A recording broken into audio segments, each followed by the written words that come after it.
So the Gupta family is in court today to try to prevent the Bank of Baroda from closing their bank accounts. Why does the Bank of Baroda want to close the Gupta bank accounts? Simply, in a nutshell, it's risk.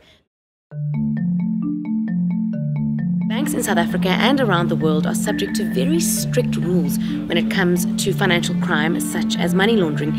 In fact, the South African Reserve Bank fined South Africa's big four banks about 125 million rand in 2014 just because they had weak anti-money laundering controls.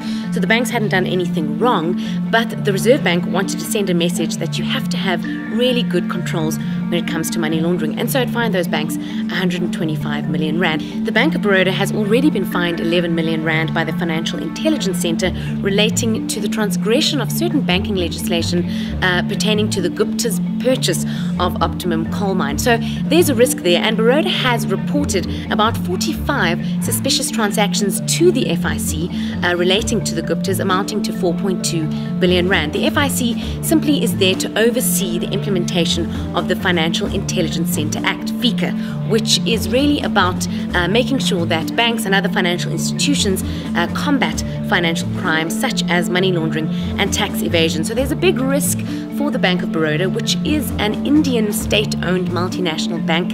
There's a risk for them to be fined further, not just in South Africa, but by global banking regulators.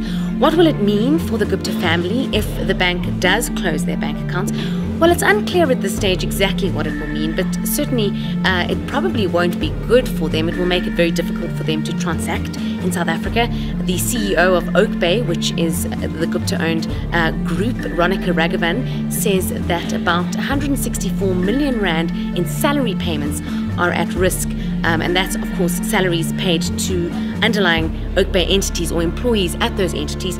Baroda is saying that Oak Bay is already using other payment agencies to process these salary payments, but it's unclear at the moment, and details will emerge in court. Safe to say, if Baroda does close the Oak Bay entities' bank accounts, it won't be good news for the Gupta family.